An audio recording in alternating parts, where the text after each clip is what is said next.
What did I do to deserve this?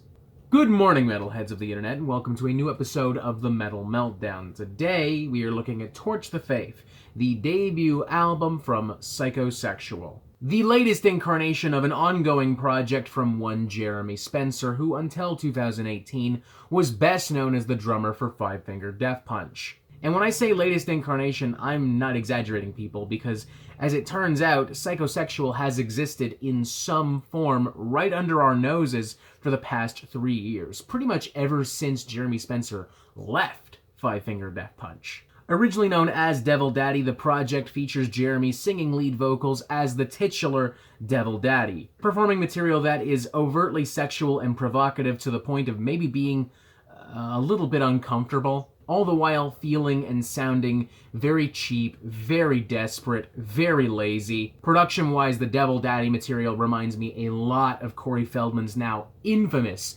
Angelic to the Core. Honestly, there's really not a lot to talk about in regards to Devil Daddy and these early records. Perhaps that's why Jeremy decided to rebrand the project as Psychosexual and expand it into a full metal band, bringing in new influences from the worlds of industrial rock, gothic rock, alternative metal, new visual elements from artists such as Rob Zombie, Marilyn Manson, arguably a little bit of Slipknot. With all this in mind, I'm willing to give Psychosexual a little bit of immediate praise. If you're looking at this strictly from a production standpoint, this is a much more professional product in comparison to the Devil Daddy solo albums, as I guess we're now calling them.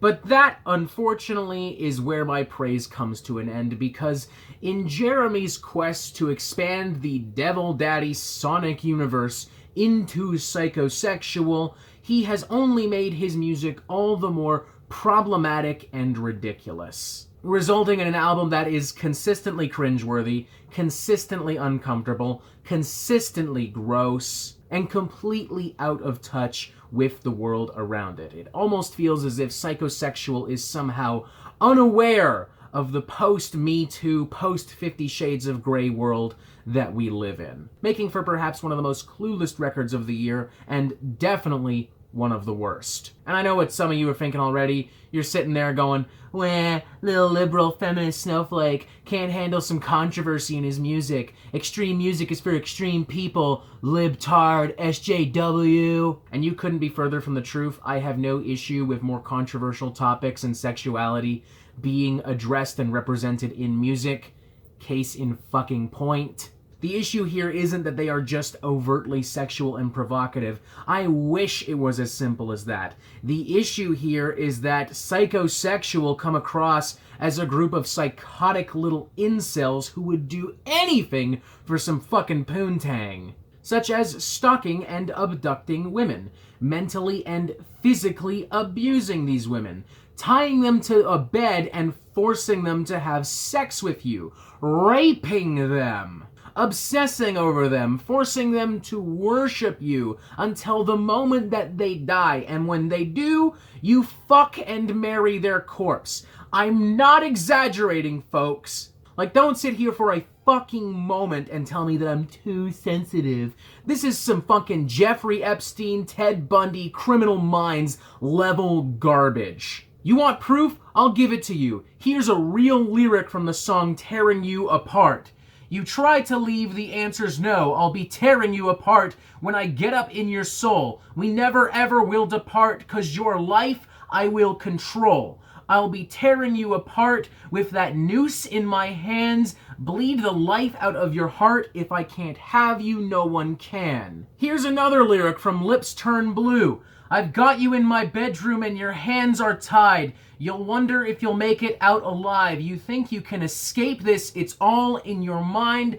I've decided that you'll love me till the end of time." And all the while, he's just trying to pass himself off as this super passionate, hopeless romantic, like in the song I Bite, where he literally tries to paint himself as if he's like fucking Edward Cullen, this super sexy, provocative, mysterious vampire. Or the song Afterlife Wife, where guess what? After murdering and stalking women, he decides, oh, but I love them deep down inside. I'm going to marry their dead fucking corpse and fuck it, because that's the sensible, loving thing to do. Even when Jeremy Spencer, Devil Daddy, whatever the fuck we want to call him, isn't being explicitly and inarguably rapey and abusive, he's still being just flat out fucking weird. Take for instance this verse in the song Let the Sin Begin.